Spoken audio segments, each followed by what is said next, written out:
Okay. Hello, everyone. It's another wonderful day, and it's been weeks, about almost 2 or 3 weeks, if I'm right, that we had our first um, um, Choral Hilife tutorials part one. And today, or this time around, we are going to look at the part two of it. Okay, so with this part two, it has to do with the first one was about how to play the broken chords where we were playing.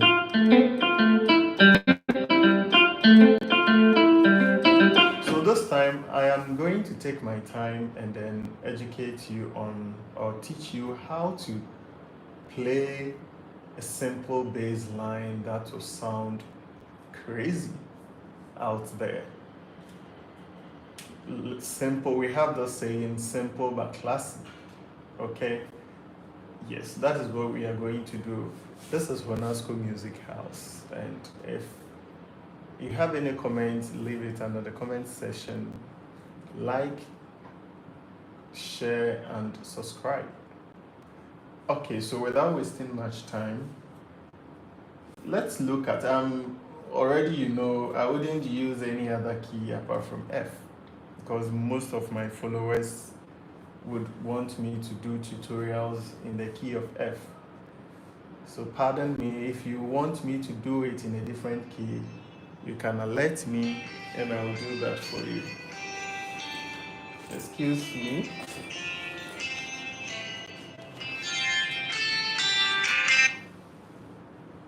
Excuse me. Sorry. Someone nearly interrupted. Okay. So, um, okay. So what we are going to do is now,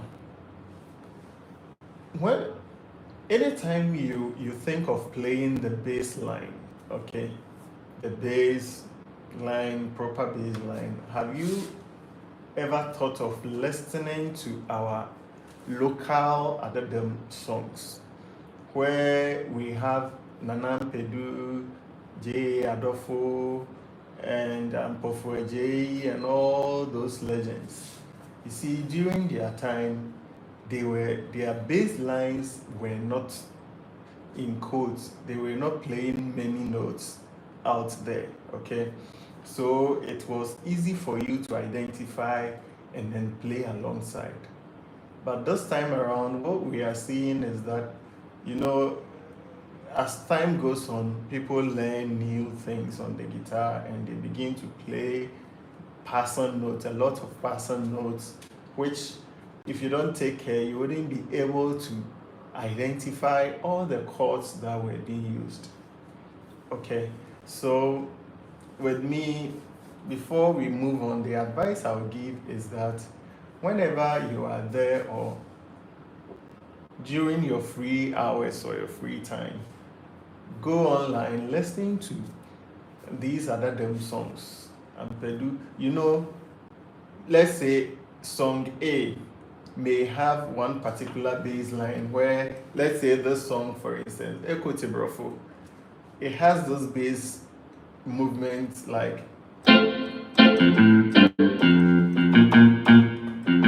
okay, so da dam bam bam, do mi re do fa fa fa, do mi re do fa fa fa, re mi re fa mi re so ti la so do mi re do fa fa fa. So assuming, and this lines would run through the whole song. Okay, so assuming you have learned this, and then you went to listen to another song where that one too has a progression like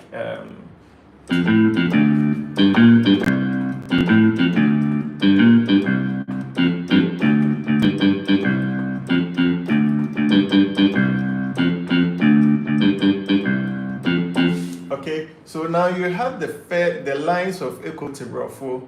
Now you have another one like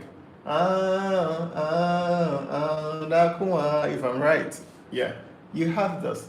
So once you are learning all, Now, no matter what, choral progressions, they are in such a way that, choral Hilife is in such a way that it has so many progressions. Sometimes, if you don't take care, a song can have about, let's say, 3 to 4 progressions. You could have maybe the first part of the song may be like a song like Yesu Asuyemi.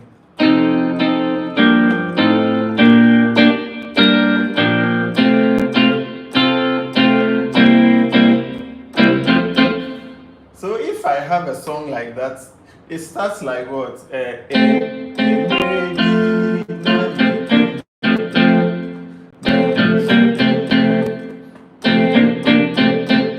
the progression will change from here. You get it? So at the beginning was just chord 1. So with me, listening to other demo or whichever song that has taught me a line like maybe playing like,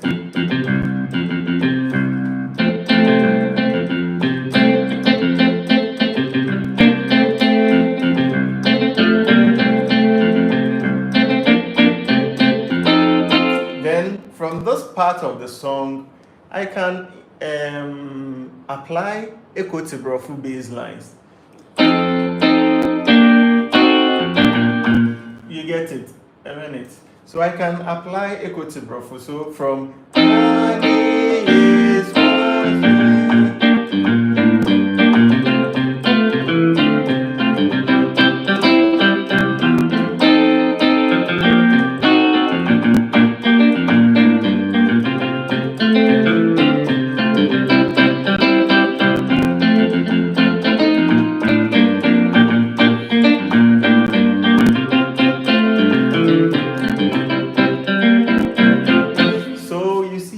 how we learn. Sometimes you'll be wondering how this person will be playing bass lines that it sounds so serious to you, and like you'll be wondering how. These were the bases. Listen to a lot of them. I remember growing up in, I think, class 3, no, in class 1, when I was in class 1. My dad used to listen to a lot of other them songs. So always, whenever he's at home, that's the kind of songs he played. So if you are there, you don't have any option than to listen. Not knowing, it was preparing me because I was also into the piano. I was playing already. Just that, as at that time, it was sight reading I was doing, but it was training my oral. You get it? So be listening to a lot of them. When you do that, it helps you to get a lot of what? Repertoire. So assuming you have this as one of your repertoires, and then at a point you have as another one, and then you have something like another one, then you have something like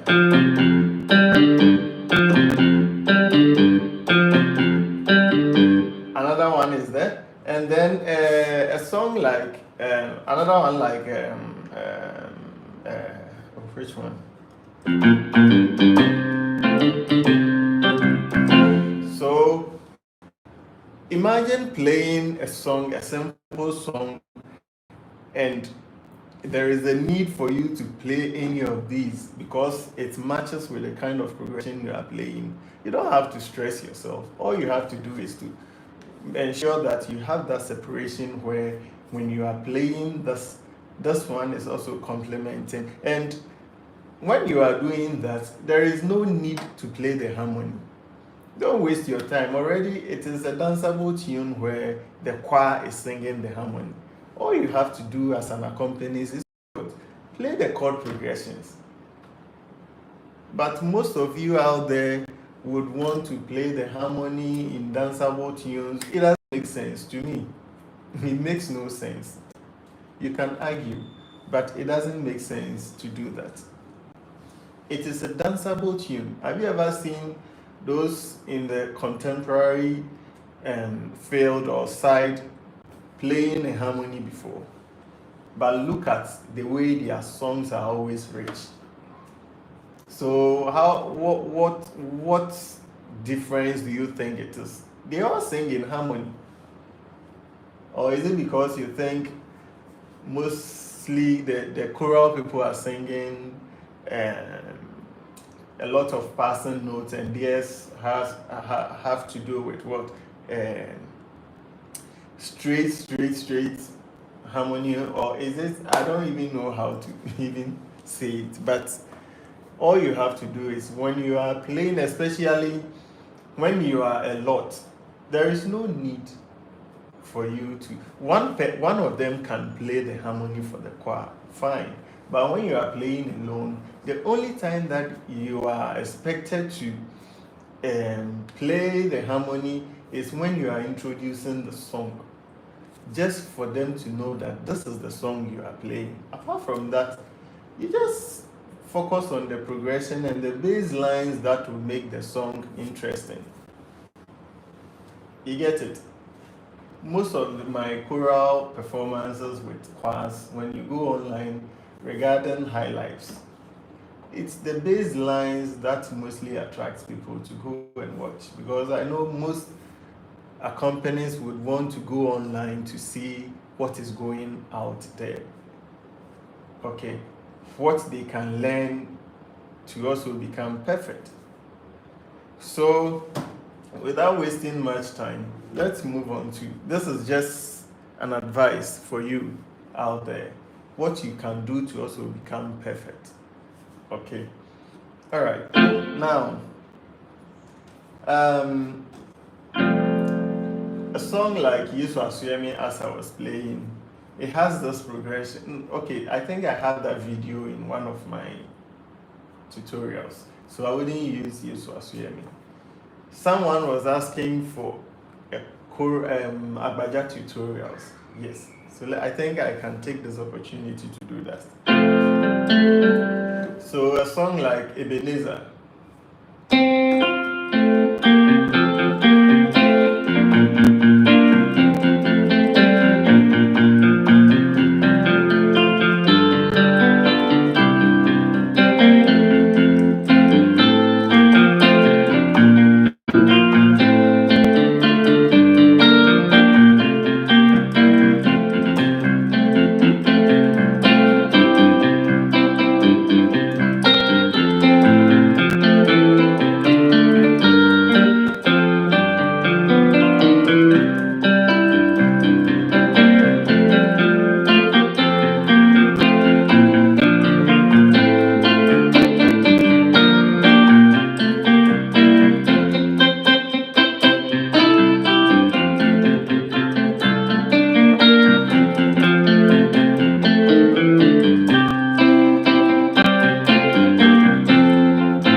Okay, so a song like this one, when you just have to follow the progression after introducing the song.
Okay, so I think this keyboard, I don't have the rhythms on this particular keyboard. So let me end here, and then looking forward to hopefully coming Monday, I would, sorry, it could be that the time that you might be watching this video or tutorial wouldn't be Monday, but I'll be doing a tutorial using the my other keyboard, the X700, that has the rhythms on it, so that when I'm playing, you would understand and can relate better. Thank you very much. See you, Bonasco Music House. Bye.